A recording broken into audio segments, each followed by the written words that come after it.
The Houston Astrodome thundered with 43,000 voices as Mike Herrera adjusted his grip on the bull rope. Beneath him, Thunder Strike shifted his massive weight, 2,000 pounds of pure muscle and fury contained only by the chute gates. The March heat had turned the arena into a pressure cooker, and sweat dripped from beneath Mike's black cowboy hat despite the air conditioning struggling to cool the cavernous space. "You ready, brother?" called out Jake Martinez from the platform above, his weathered hands checking Mike's protective vest one final time. Jake had been Mike's traveling partner for 3 years, and they'd developed the kind of trust that only came from sharing motel rooms, gas money, and the constant fear that any ride could be their last. Mike nodded, his jaw set in the same determined expression he'd worn since his first junior rodeo in Laredo 15 years ago. At 28, he was approaching the twilight of his bull riding career, but his ranking in the professional bull riders circuit had never been higher.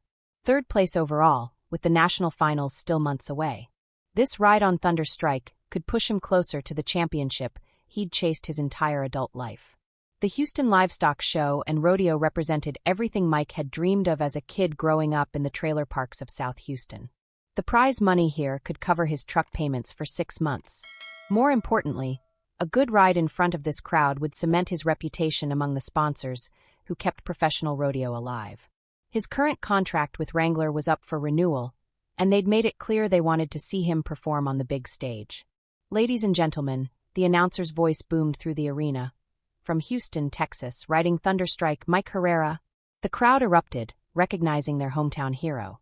Mike had grown up just 20 miles from this very arena, watching his heroes from the cheap seats with his father, Roberto, who'd worked double shifts at the refinery to afford those precious tickets. Thunder Strike had a reputation that preceded him. The Black Brahma had bucked off 23 consecutive riders, including 2 former world champions. His owner, Jim Patterson from Oklahoma, bred bulls the way other men collected vintage cars, with an obsession for perfection and power. Thunder Strike stood out even among Patterson's legendary stock. A bull that seemed to understand his job was to launch cowboys into orbit. Mike's ritual was always the same before a ride. He'd close his eyes and picture his daughter Sophia's face. 7 years old with his dark eyes and her mother's stubborn streak, she'd be watching from the family section with her mom, Carmen. They'd divorced 2 years ago, but Carmen still brought Sophia to Mike's rides when they were close to home. It was one of the few things they'd managed to keep civil about their relationship. "I want you to win, Daddy," Sophia had told him that morning over breakfast at their usual diner on Main Street. She'd colored him a picture of a cowboy on a bull, both smiling impossibly wide smiles. The drawing was folded carefully in his vest pocket now, his good luck charm and reminder of what mattered beyond prize money and belt buckles. The gate crew took their positions. Mike could feel Thunder Strike's breathing beneath him, the rise and fall of the massive ribcage like a bellows feeding some internal fire. The bull's hide was slick with sweat, and the liniment the stock contractors used to keep their animals loose and ready. Mike's legs gripped the animal's sides, feeling for the rhythm that would help him anticipate the coming storm. "Whenever you're ready," called the gate man, his hand on the latch that would release Thunder Strike into the arena. Mike took one final deep breath of the recycled arena air. A mixture of dirt, livestock, popcorn, and 43,000 people living and breathing together in this concrete cathedral of cowboy culture. Mike nodded sharply, and the gate swung open. Thunder Strike exploded from the chute with the violence of a breaking dam. His first jump carried both rider and bull 6 feet into the air, Mike's free arm windmilling as he fought to stay centered over the bull's spine. The crowd gasped collectively as Thunder Strike landed with a jarring impact that Mike felt in every vertebra. The bull immediately went into a spin to the left, his massive head dropping low as his hindquarters kicked skyward. Mike had studied tape of Thunder Strike's previous rides, and he knew this was the bull's signature move, a rotation so violent that most riders were thrown within the first 3 seconds. But Mike had spent countless hours on the practice bulls at his friend's ranch outside Katy, specifically preparing for this moment. He adjusted his seat, pushing his hips forward and squeezing with his legs, riding more with balance than grip. Thunder Strike's next move caught him off guard. Instead of continuing the spin, the bull suddenly reversed direction, a maneuver that sent shockwaves through Mike's spine. The crowd counted along with the official timer. 4, 5, 6. At 6 seconds, Thunder Strike launched into his most devastating sequence. He jumped straight up, all 4 hooves leaving the ground simultaneously, then kicked his back legs so high that his body formed almost a vertical line. Mike felt himself sliding backward, his grip on the bull rope the only thing keeping him from flying into the arena dirt. 7. The crowd was on its feet now, sensing they were witnessing something special. Mike had made it further on Thunder Strike than any rider in the past 2 years. One more second and he'd have a qualified ride, something to build on for the next round. Thunder Strike seemed to sense his time was running out. In one final, desperate attempt to dislodge his passenger, the bull gathered himself and launched into the most violent buck of the ride. Mike felt the world rotate around him as Thunder Strike's momentum carried them both through the air in a move that seemed to defy physics. It was in that moment, suspended between earth and sky, that everything went wrong. Mike's hand, wrapped tight in the bull rope according to technique he'd practiced 10,000 times, didn't release cleanly. As Thunder Strike landed and spun left, Mike's body was whipped to the right with tremendous force. His shoulder popped, then his wrist, but still his hand remained tangled in the rope. Instead of falling free, he was jerked back toward the bull, directly into the path of Thunder Strike's churning hooves. The first hoof caught him in the ribs with a sound like breaking kindling. The second drove into his lower back as he fell beneath the massive animal. But it was the third impact, Thunder Strike's rear hoof connecting with Mike's spine at the base of his neck, that sent a bolt of electricity down his entire body, followed immediately by a terrifying numbness. Mike hit the arena dirt face first, his body folding unnaturally. Above him, Thunder Strike continued bucking for a few more seconds before settling into a trot, the bull's job complete. The animal showed no awareness of the devastation he'd left behind. To Thunder Strike, this was simply another successful defense of his reputation. The arena fell into an eerie silence. Even the vendors in the concession stands seemed to sense that something terrible had happened. The rodeo clowns, whose job was to distract bulls and protect fallen riders, approached cautiously. One of them, Tommy Rodriguez, had known Mike since their junior rodeo days. He could tell immediately that this wasn't the kind of fall a cowboy walked away from. "Get the medics," Tommy called urgently to the pickup men. "Get them now." The rodeo's medical team was already running across the arena, their boots kicking up small clouds of dirt. Dr. Sarah Chun, the tournament's head physician, had treated hundreds of rodeo injuries over her career. Broken bones, concussions, torn muscles, she'd seen it all. But as she knelt beside Mike's motionless form, her experienced hands immediately recognized signs that made her stomach drop. Mike's eyes were open, staring up at the arena lights with a confused expression. He was trying to speak, but only whispers emerged from his lips. Most telling of all, his legs lay at odd angles, completely still despite his obvious attempts to move them. "Mike, can you hear me?" Dr. Chen asked, pulling on latex gloves. "I need you to stay very still, okay? Don't try to move." "I can't feel my legs," Mike whispered, his voice barely audible over the nervous murmur of the crowd. "Doc, I can't feel anything below my chest." Dr. Chen's worst fears were confirmed, but she kept her expression neutral. Her job was to stabilize and transport, not to diagnose or deliver devastating news in front of 43,000 people. The television cameras had immediately cut away from the injury, but she could see cameramen and photographers pressing closer, hoping to capture something they could use. The medical team worked with practiced efficiency. They fitted Mike with a cervical collar, then carefully log-rolled him onto a backboard. Every movement was deliberate and slow, designed to prevent any additional damage to what Dr. Chin suspected was a severely injured spinal cord. As they loaded him onto the gurney, Mike caught sight of Carmen and Sophia in the family section. His ex-wife had her hands over their daughter's eyes, but Sophia was struggling to see what was happening to her father. The image of his little girl's frightened face would haunt Mike for months to come. "Tell them I'm okay," Mike said to Jake, who was jogging alongside the gurney as they headed for the tunnel. "Tell Sophia Daddy's going to be fine." Jake nodded, though they both knew he was probably lying. In 15 years of following rodeo, Jake had never seen a rider lie so still after a fall. Usually, even the worst injuries left cowboys cursing and fighting the medical team. Mike's calm acceptance was more frightening than any amount of screaming would have been. The ambulance was waiting outside the arena, its red lights painting the Houston evening in ominous colors. As they loaded Mike into the back, he caught one last glimpse of the Astrodome's iconic roof against the darkening sky. He'd dreamed of conquering this arena since he was Sophia's age. Now he was leaving it on a stretcher, with no idea if he'd ever walk again, much less ride. "Which hospital?" the paramedic asked Dr. Chin. "Memorial Hermann." Tell them we're coming in with a possible C6, C7 spinal injury. They need to have neurosurgery standing by. As the ambulance pulled away from the arena, the Houston Livestock Show and Rodeo continued. The announcer, veteran broadcaster Tom Williams, made a brief announcement asking for prayers for Mike Herrera, then introduced the next rider. The show, as they say in rodeo, must go on. But for Mike, lying in the back of the ambulance with Houston's city lights blurring past the small windows, the show had come to a devastating halt. Each bump in the road sent new waves of panic through him as he realized he couldn't feel the gurney beneath his body, couldn't sense his own weight pressing down on the padding. "Am I going to walk again?" he asked the paramedic monitoring his vital signs. The young man, who couldn't have been much older than 25, looked uncomfortable. "The doctors at Memorial Hermann are the best in Texas," he said. "They'll take good care of you." It wasn't an answer, but Mike understood. He closed his eyes and tried to picture Sophia's drawing again, the smiling cowboy on the smiling bull. In her 7-year-old imagination, rodeo was still a place where everyone was happy, where getting bucked off just meant getting up and trying again. He wondered how he was going to explain to her that sometimes when you fall, you don't get back up. The Memorial Hermann Emergency Department was ready for them. The trauma team, led by Dr. Michael Patel, had been briefed during the 20-minute ambulance ride. They moved Mike directly to Trauma Bay 1, where the real assessment could begin.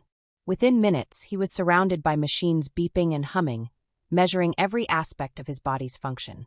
The MRI results confirmed Dr. Chen's fears.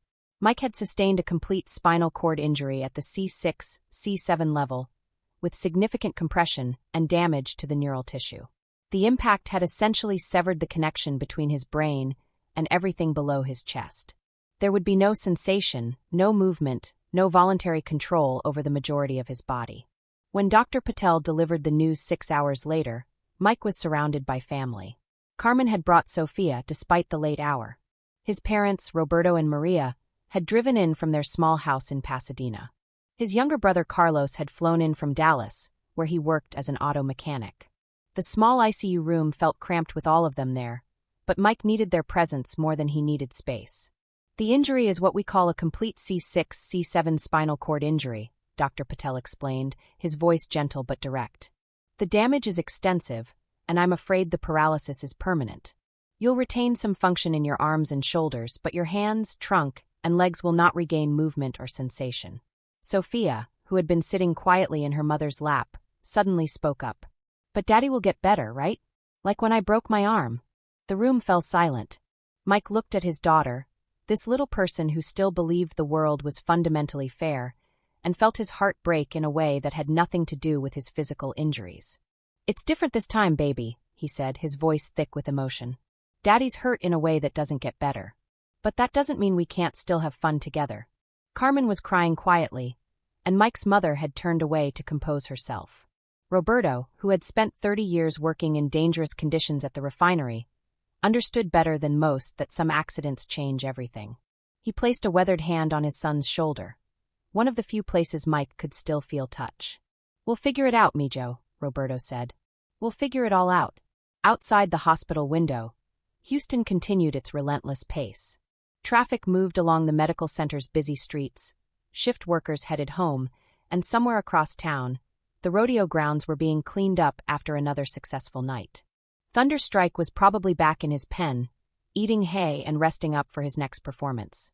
The bull had no understanding of the devastation he'd caused, no awareness that his 8 seconds of work had forever altered a man's life. Mike stared at the ceiling tiles, counting the holes in the acoustic panels, because it was something to do with his eyes, something to focus on besides the terrifying absence of sensation below his chest. In just 8 seconds, everything he'd worked for, everything he'd identified himself as, had been stripped away. He was no longer Mike Herrera, professional bull rider. He wasn't sure who he was now. 6 weeks later, Mike was learning to navigate the world from a completely different perspective. The TRR Memorial Hermann Rehabilitation Hospital had become his temporary home, a place where the simple act of transferring from bed to wheelchair required the kind of focus and determination he'd once reserved for 8-second rides. The rehabilitation center occupied several floors of a modern building in Houston's medical district, its windows offering views of the sprawling city where Mike had grown up. Each morning, he could see the downtown skyline in the distance, the same buildings he'd looked up at as a kid when his father would drive them through the city center on Sunday afternoons. Now those buildings seemed impossibly far away, part of a world he was still learning how to rejoin. His room was on the 4th floor, shared with a man named David Kim, who'd been injured in a motorcycle accident 3 months earlier. David was further along in his recovery, already able to drive an adapted vehicle and preparing for discharge. Watching David's independence gave Mike hope, but also highlighted how far he still had to go. The trick, David explained during one of their late-night conversations, is to stop thinking about what you can't do and start focusing on what you can do. It sounds like therapy bullshit, but it's actually true. David had been a software engineer before his accident, and his analytical mind had approached rehabilitation like debugging code, systematically identifying problems and finding workarounds. Mike envied his roommate's methodical approach. Bull riding had taught Mike to react on instinct, to make split-second decisions based on feel and experience.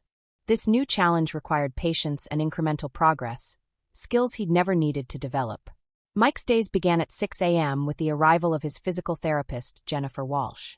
A former college basketball player with short red hair and an intensity that reminded Mike of his old coach, Jennifer had been working with spinal cord patients for 8 years. She developed a reputation for pushing her patients harder than they wanted to be pushed, but also for achieving results that other therapists considered impossible. "Morning sunshine," Jennifer said, wheeling into the room with her usual energy. "Ready to make some magic happen?" This morning's session would focus on transfers, the fundamental skill of moving from the wheelchair to other surfaces. For someone with Mike's level of injury, transfers were the foundation of independence. Without mastering them, he'd need assistance for even the most basic activities.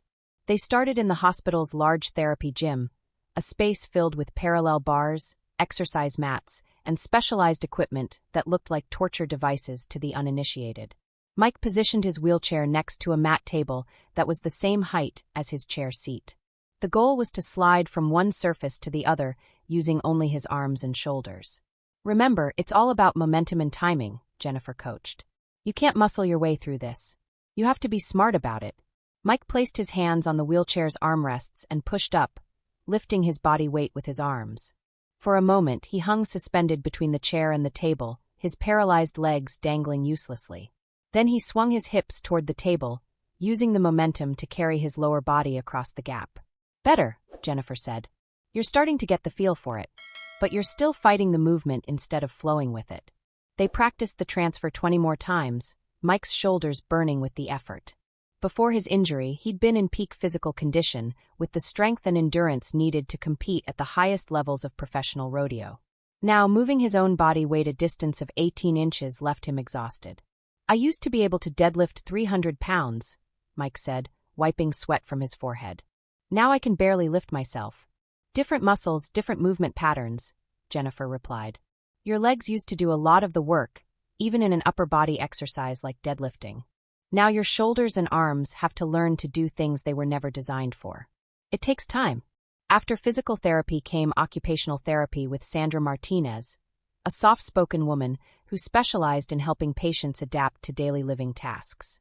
Sandra's job was to teach Mike how to cook, clean, dress, and perform dozens of other activities that he'd previously done without thinking. Today's lesson focused on kitchen skills. Sandra had set up a mock kitchen in one of the therapy rooms, complete with accessible countertops, adapted appliances, and safety equipment. Mike's assignment was to prepare a simple meal, scrambled eggs and toast, using techniques that accommodated his limited hand function.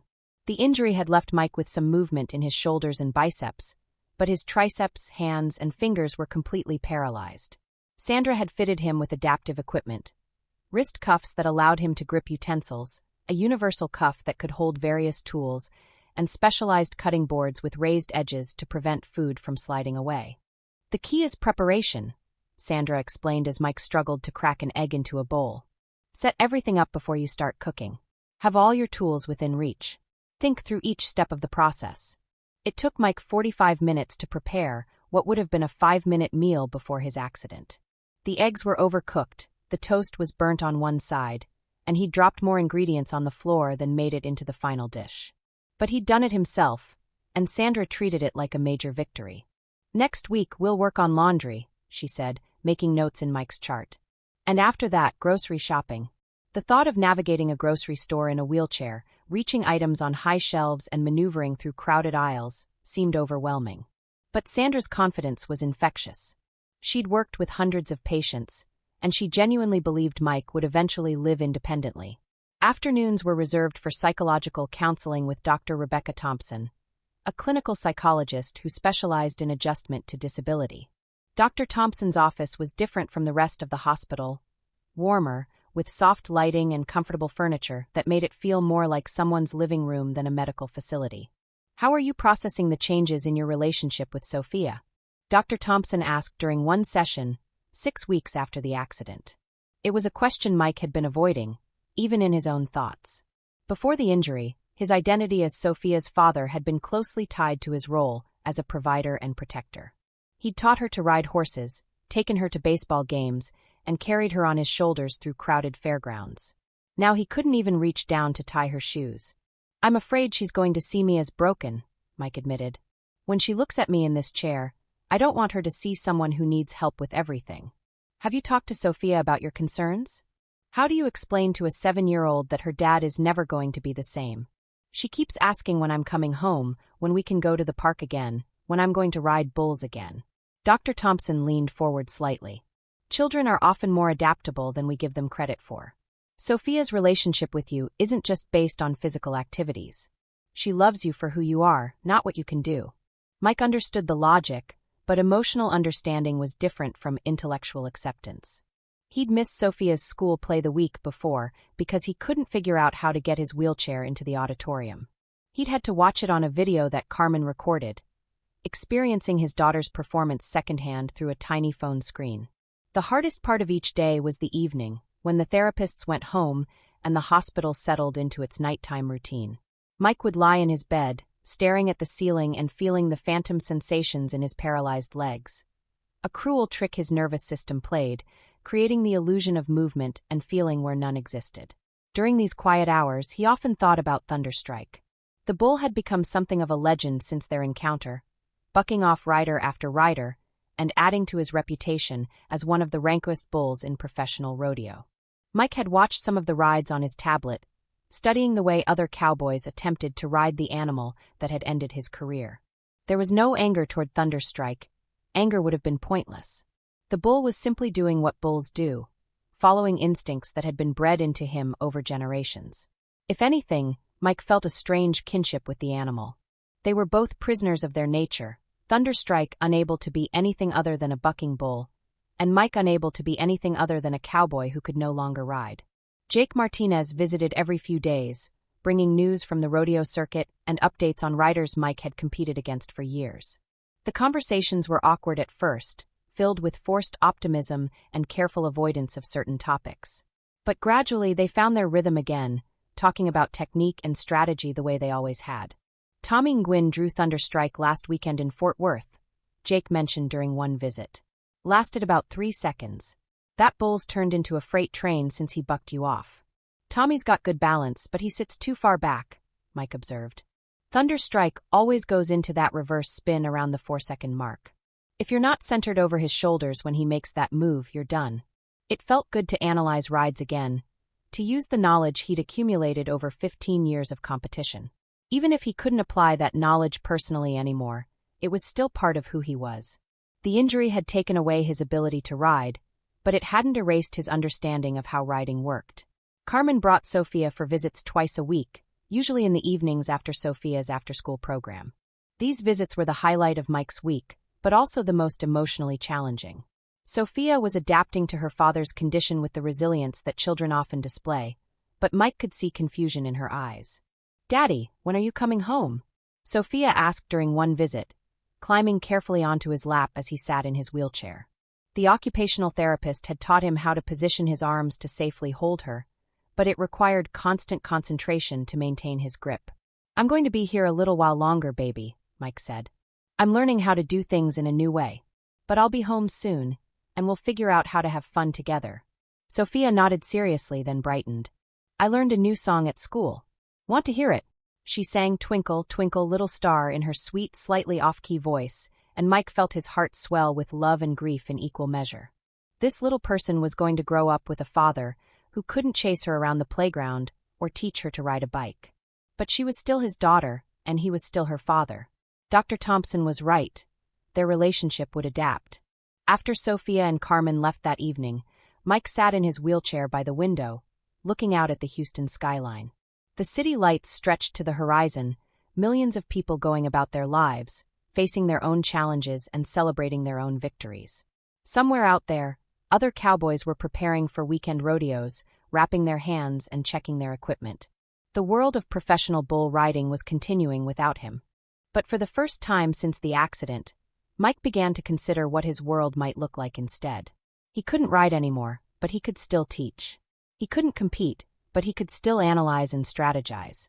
He couldn't be the same father to Sophia that he'd been before, but he could find new ways to be present in her life. David Kim was right. It wasn't about what he couldn't do anymore. It was about discovering what he could still do, and then doing it better than anyone expected. Mike had spent his entire adult life learning how to stay on bucking bulls. Now he had to learn something more difficult: how to build a meaningful life after falling off. The rehabilitation would continue for months. There would be setbacks and frustrations, small victories and major breakthroughs. But sitting by that window, watching Houston's lights twinkle in the darkness, Mike began to believe that he might eventually find his way back to something that felt like home.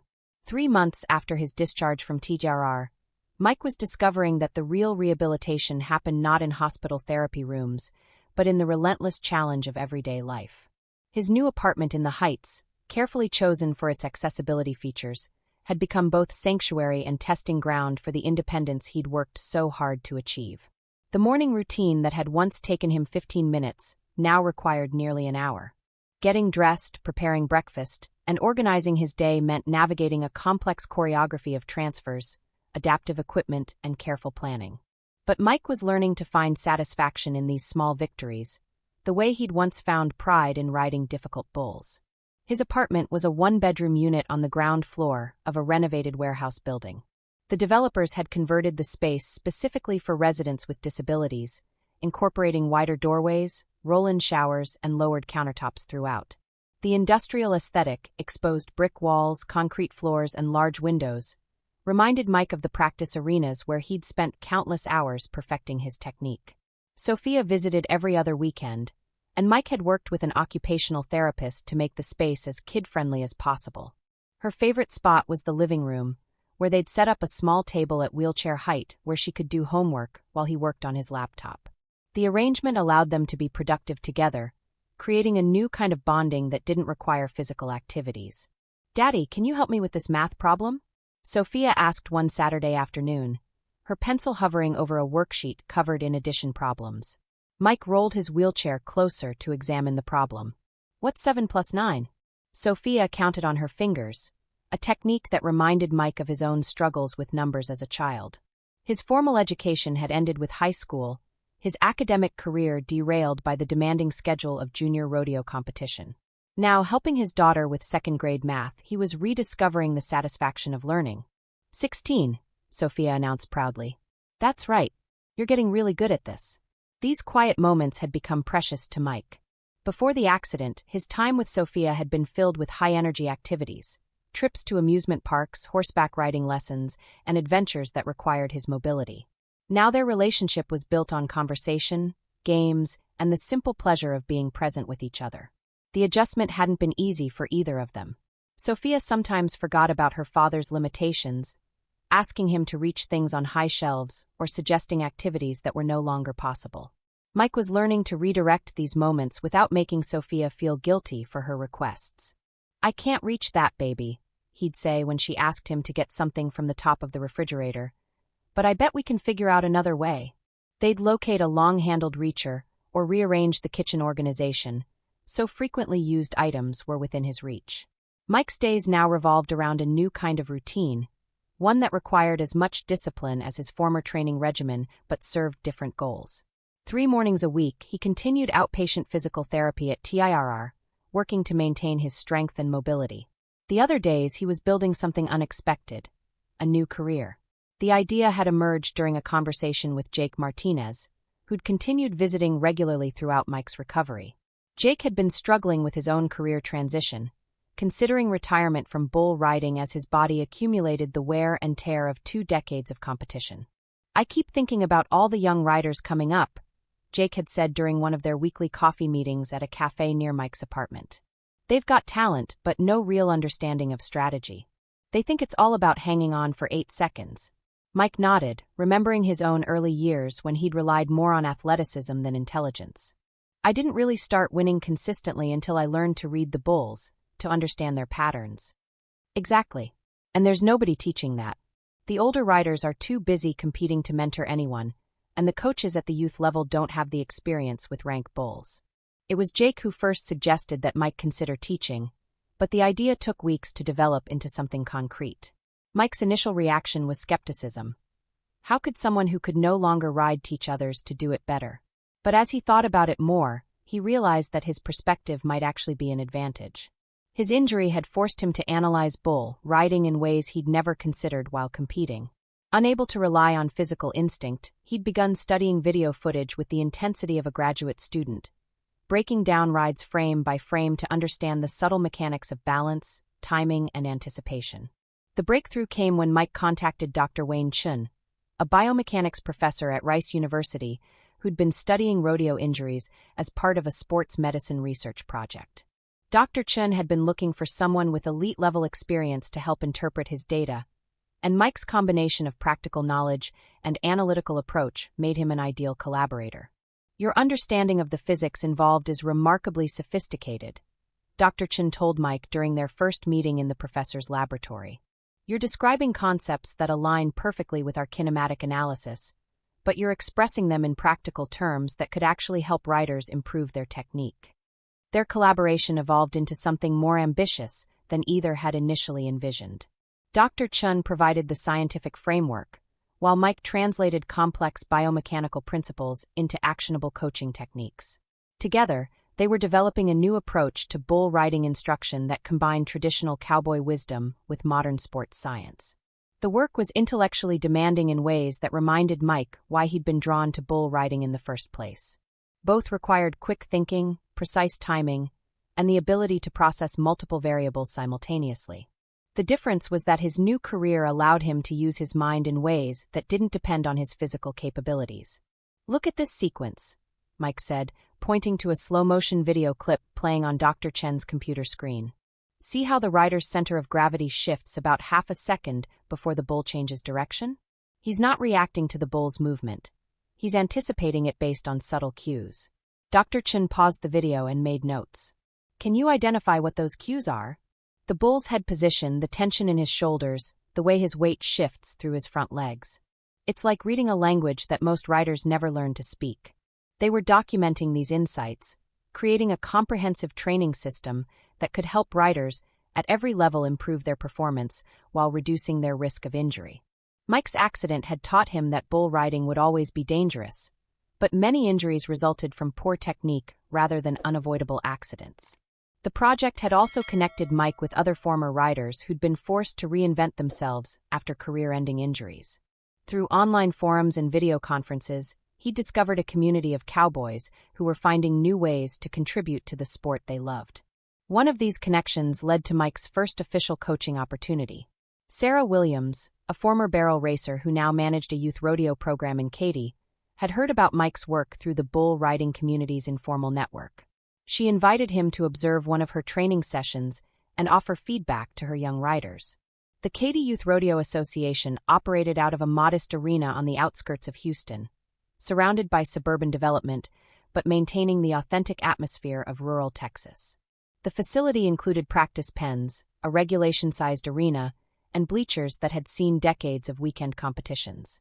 Mike arrived on a Saturday morning to find 20 teenagers preparing for their weekly training session.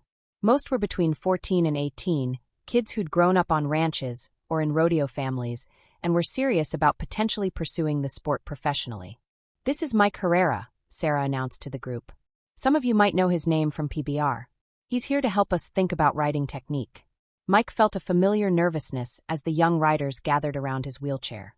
He'd spoken publicly before, at sponsor events and rodeo promotional activities, but this was different. These kids were looking to him for guidance that could affect their safety and success. How many of you think bull riding is mostly about strength? Mike asked. About half the group raised their hands, which was what Mike had expected. It was a common misconception, one he'd held himself as a young rider. Who can tell me what's happening in the first 2 seconds of a bull ride? A lanky kid named Trevor spoke up. The bull comes out of the chute bucking? That's what you see. But what's the bull actually doing?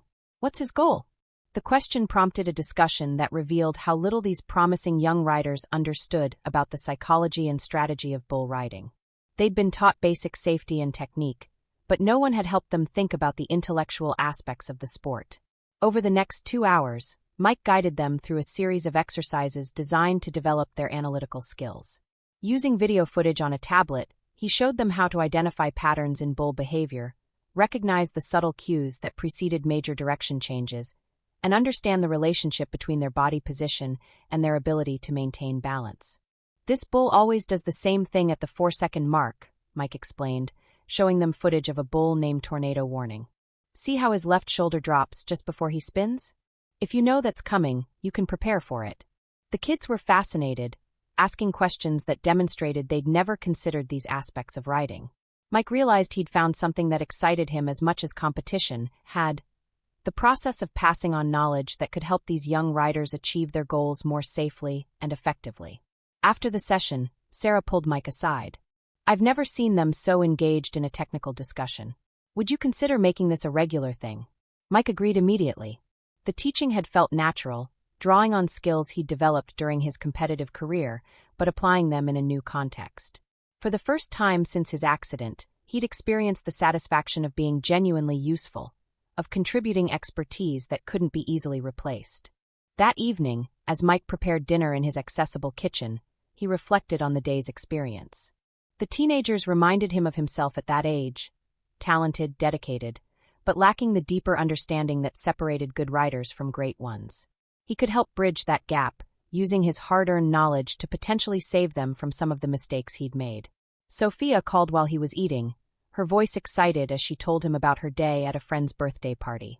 As he listened to her chatter about games and cake and playground adventures, Mike realized something had shifted in his perspective. For months, he'd been focused on what his accident had taken away. Today had shown him what it might have given him instead. The phone call ended with Sophia's usual sign-off. I love you, Daddy. I love you too, baby. Sweet dreams. After hanging up, Mike spent an hour working on lesson plans for his next session with the Katy Youth Riders. The work required the same kind of focused preparation he'd once brought to studying his bull draws, but with a different purpose. Instead of trying to win for himself, he was trying to help others win for themselves. Outside his apartment window, Houston's evening traffic hummed along the nearby freeway. The city had been his backdrop for 28 years, through childhood dreams, professional triumph, and devastating setback. Now it was the setting for whatever came next, a chapter of his life that he was finally ready to begin writing. 2 years after his accident, Mike stood at the edge of the Houston Livestock Show and Rodeo Arena, his wheelchair positioned near the chutes where he'd once prepared for his own rides. The familiar sounds surrounded him, the shuffle of boots on metal catwalks, the nervous conversations between riders, and the deep rumble of bulls moving in their pens below. But instead of preparing to compete, Mike was here as head instructor for the newly created PBR Youth Development Program. The program was the culmination of everything he'd learned about teaching and mentoring young riders. Backed by the Professional Bull Riders Organization and Rice University's Sports Medicine Department, it represented a new approach to developing the next generation of cowboys, one that emphasized intelligence and safety alongside traditional grit and determination. Nervous? Asked Dr. Wayne Chun, who'd become not just a research partner but a close friend over the past 2 years. Mike adjusted his position in his wheelchair, a custom-built model designed specifically for his work around livestock facilities. More excited than nervous. We've been building toward this for 2 years. Today marked the program's official launch, with 20 of the most promising young bull riders in Texas participating in an intensive week-long clinic. The riders, aged 16 to 21, had been selected not just for their talent, but for their willingness to embrace new learning methods. Among them was Trevor Phillips, the lanky kid from Katy who'd become one of Mike's most dedicated students. Trevor had spent the past 2 years working with Mike, transforming from a purely instinctive rider into someone who could analyze and adapt his technique. His competitive results had improved dramatically, but more importantly, he'd avoided the serious injuries that sidelined many of his peers. "Remember what we've practiced," Mike told Trevor as the young rider prepared for his first go-round. "Read the bull's shoulders, not his head. And trust your preparation." Trevor nodded, his pre-ride routine now incorporating the visualization techniques Mike had taught him. Instead of simply hoping to hang on for 8 seconds, Trevor was mentally rehearsing specific responses to the bull's likely movements. The bull Trevor had drawn was named Freight Train, a massive red Brahma with a reputation for power rather than complexity. Mike had studied video of Freight Train's previous rides, identifying patterns that could help Trevor develop a strategy. "He's going to try to intimidate you in the chute," Mike advised. "Big bulls like that want you thinking about their size instead of their technique. But he's actually pretty straightforward, lots of power, but he telegraphs his moves." As Trevor settled onto Freight Train's back, Mike felt the familiar mixture of anticipation and anxiety that came with watching one of his students compete. But this anxiety was different from what he'd experienced as a competitor. Then he'd been worried about his own performance. Now his concern was for Trevor's safety and success. The gate opened, and Freight Train launched into the arena with the explosive power that had made him famous. Trevor's position looked solid through the first 4 seconds, his free arm balanced and his seat centered over the bull's shoulders. When Freight Train went into his signature spin to the right, Trevor was ready, adjusting his body position to flow with the movement rather than fighting it. At 6 seconds, Freight Train attempted his most challenging move, a sudden reversal that caught many riders off guard. But Trevor had drilled this scenario in practice sessions, using mechanical bulls that Mike and Dr. Chun had programmed to replicate Freight Train's specific patterns. "Stay with him," Mike called out, though he knew Trevor couldn't hear him over the arena noise. The 8-second whistle sounded with Trevor still in position, his first qualified ride on a bull of Freight Train's caliber. As the pickup men helped him to safety, Trevor's grin was visible even from Mike's position near the chutes. "How did that feel?" Mike asked when Trevor jogged over to the fence. "Like everything we practiced," Trevor replied. "I could feel when he was going to change direction. It wasn't just luck." That was exactly what Mike had hoped to hear. The goal of his teaching wasn't to eliminate the inherent danger of bull riding, but to help riders make informed decisions rather than relying purely on reaction and chance. The success of students like Trevor had led to Mike's recognition as one of the sport's most innovative instructors. PBR officials had approached him about expanding the youth program nationally, potentially creating a new pathway for developing professional riders that emphasized education alongside traditional apprenticeship. "The old way of learning was to get on as many bulls as possible and hope you figured it out before you got hurt," explained Jim Patterson, the stock contractor who owned Thunder Strike and had become one of Mike's strongest supporters. "What Mike's doing is teaching kids to think like the bulls think. It's revolutionary." The irony wasn't lost on Mike that Thunder Strike, the bull that had ended his riding career, was also here for the clinic.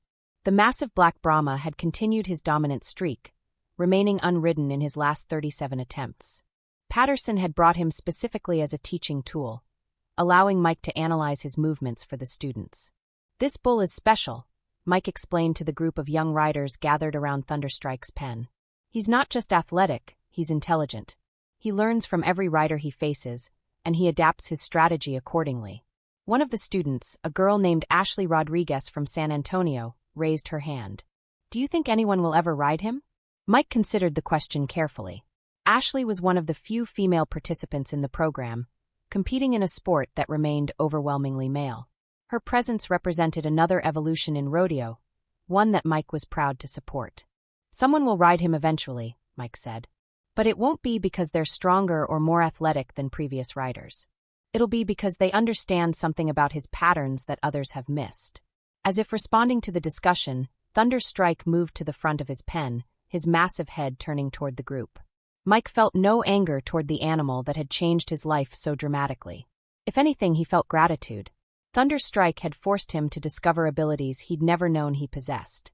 The week continued with a combination of practical riding instruction and classroom sessions where Mike and Dr. Chun shared their research findings.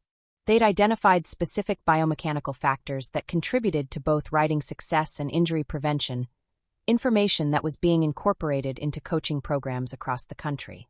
Sophia, now 9 years old, attended several of the sessions, having developed her own interest in the technical aspects of rodeo. She'd become Mike's unofficial assistant, helping him organize video files and take notes during student evaluations. "Daddy, why do some bulls spin left and others spin right?" she asked during one of their evening review sessions. Mike smiled, remembering when his own questions about rodeo had been much simpler. "It depends on which direction feels more natural to them, kind of like how you write better with your right hand than your left." Sophia's questions kept him sharp, forcing him to explain complex concepts in simple terms.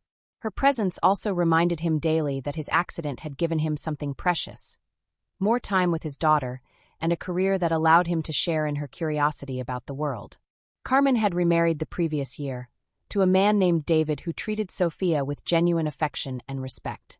Mike had been concerned about how this change would affect his relationship with his daughter, but David had made it clear that he supported Sophia's bond with her father. "She talks about your work all the time," David had told Mike during one of their occasional conversations. "She's proud of what you're doing." On the final day of the clinic, Mike arranged for a special demonstration. Trevor Phillips would attempt to ride Thunder Strike, putting 2 years of training and preparation to the ultimate test. It wasn't about proving that Mike's methods could conquer the unrideable bull. It was about showing that even in the face of the greatest challenges, proper preparation and intelligent strategy could make a difference. The arena was packed with clinic participants, their families, and members of the rodeo community who'd heard about the event. Jake Martinez was there, now working as Mike's assistant instructor.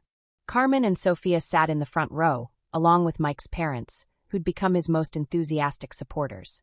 "You don't have to do this," Mike told Trevor as they prepared for the ride. "Thunder Strike is unforgiving. Even perfect technique might not be enough." Trevor, now 19 and one of the top-ranked riders in his age group, looked calm and focused. "I want to try. Everything you've taught me has been building toward this." Mike had spent weeks analyzing Thunder Strike's recent rides, identifying patterns and tendencies that might give Trevor an advantage. They'd practiced on mechanical bulls programmed to replicate Thunder Strike's movements, and Trevor had visualized the ride hundreds of times. As Trevor lowered himself onto Thunder Strike's back, Mike felt the weight of responsibility. This young man had trusted him with 2 years of instruction, believing that Mike's methods could help him achieve something unprecedented. The chute gate opened, and Thunder Strike exploded into the arena with his characteristic violence. Trevor's position looked good through the first 4 seconds, his body adapting to the bull's initial assault. When Thunder Strike went into his signature spin, Trevor was ready, his free arm serving as a counterbalance. At 6 seconds, Thunder Strike attempted the move that had defeated so many riders, a sudden directional change combined with a high kick. Trevor had drilled this sequence countless times, but practicing with Thunder Strike himself was different from any simulation. The bull's movement was too quick, too powerful. Trevor's position shifted slightly, just enough to put him off balance. When Thunder Strike completed his spin, Trevor was ejected from his back, his 8-second dream ending after 7.5 seconds. As Trevor hit the arena dirt, Mike felt a mixture of disappointment and pride. His student had come closer to riding Thunder Strike than anyone in over 2 years. More importantly, Trevor landed safely, rolling away from the bull and getting to his feet immediately. 7.5 seconds, Trevor said when he reached Mike's position. "Closer than I thought I'd get." "Closer than anyone's gotten in 2 years, Mike replied. "And you did everything right. Sometimes the bull is just better." The crowd gave Trevor a standing ovation, recognizing the significance of his performance even without a qualified ride. For Mike, watching his student challenge the bull that had ended his own career felt like completing a circle that had begun 2 years earlier. Later that evening, as the clinic participants prepared to return home, Mike found himself alone in the arena. The lights had been dimmed, and the facility was quiet except for the distant sounds of stock being loaded for transport. Thunder Strike was still in his pen, resting after another successful defense of his reputation. Mike wheeled his chair close to the fence, studying the bull that had become such a significant part of his story. "Thank you," he said quietly, though he wasn't sure if he was talking to Thunder Strike or to something larger. The bull looked up briefly, then returned to his hay. To Thunder Strike, Mike was just another human, no different from the hundreds of others who'd stood near his pen over the years. The bull had no understanding of the transformation he'd catalyzed, No awareness that his 8 seconds of work had eventually led to programs that would help countless young riders pursue their dreams more safely. Sophia appeared at Mike's side, having slipped away from the family gathering in the stands. "Are you sad that Trevor didn't ride the bull?" she asked. Mike considered the question. 2 years ago, he might have been devastated by any reminder of Thunderstrike's dominance. Now he felt something different, acceptance, maybe, or even gratitude. "No, baby. I'm proud that he tried, and proud that he did it safely. Sometimes the most important thing isn't winning. Sometimes it's showing up and doing your best." Sophia nodded seriously, then brightened. "Can we get ice cream on the way home?" "Absolutely," Mike said, turning his wheelchair toward the exit. "Let's go celebrate." As they left the arena together, Mike thought about the journey that had brought him to this moment. 2 years ago, he'd been a broken man who couldn't imagine a future beyond his injury. Tonight, he was the founder of a program that was changing how young cowboys learned their craft, a father who'd discovered new ways to be present in his daughter's life, and a teacher who'd found purpose in passing on hard-earned wisdom. The 8 seconds on Thunderstrike that had ended his riding career had ultimately led to something more lasting than any championship belt buckle. He'd learned that sometimes falling down was just the beginning of figuring out how to stand up in a completely different way. Outside the arena, Houston's lights sparkled in the distance, the same view he'd seen from that hospital window 2 years earlier. But now, instead of representing a world he could no longer be part of, they looked like possibilities he was just beginning to explore. Sophia chattered excitedly about the day's events as Mike loaded his wheelchair into the specially adapted truck he'd learned to drive. Tomorrow, he'd begin planning the next phase of his youth program, working with Dr. Chun to develop new training methods and safety protocols. There would be more students to teach, more riders to mentor, and more opportunities to prove that knowledge and preparation could triumph over raw chance. The accident had taken away his ability to ride bulls, but it had given him something arguably more valuable: the chance to help others ride them better. As Mike drove through the Houston night toward home, he realized that sometimes the most unexpected falls led to the most meaningful landings.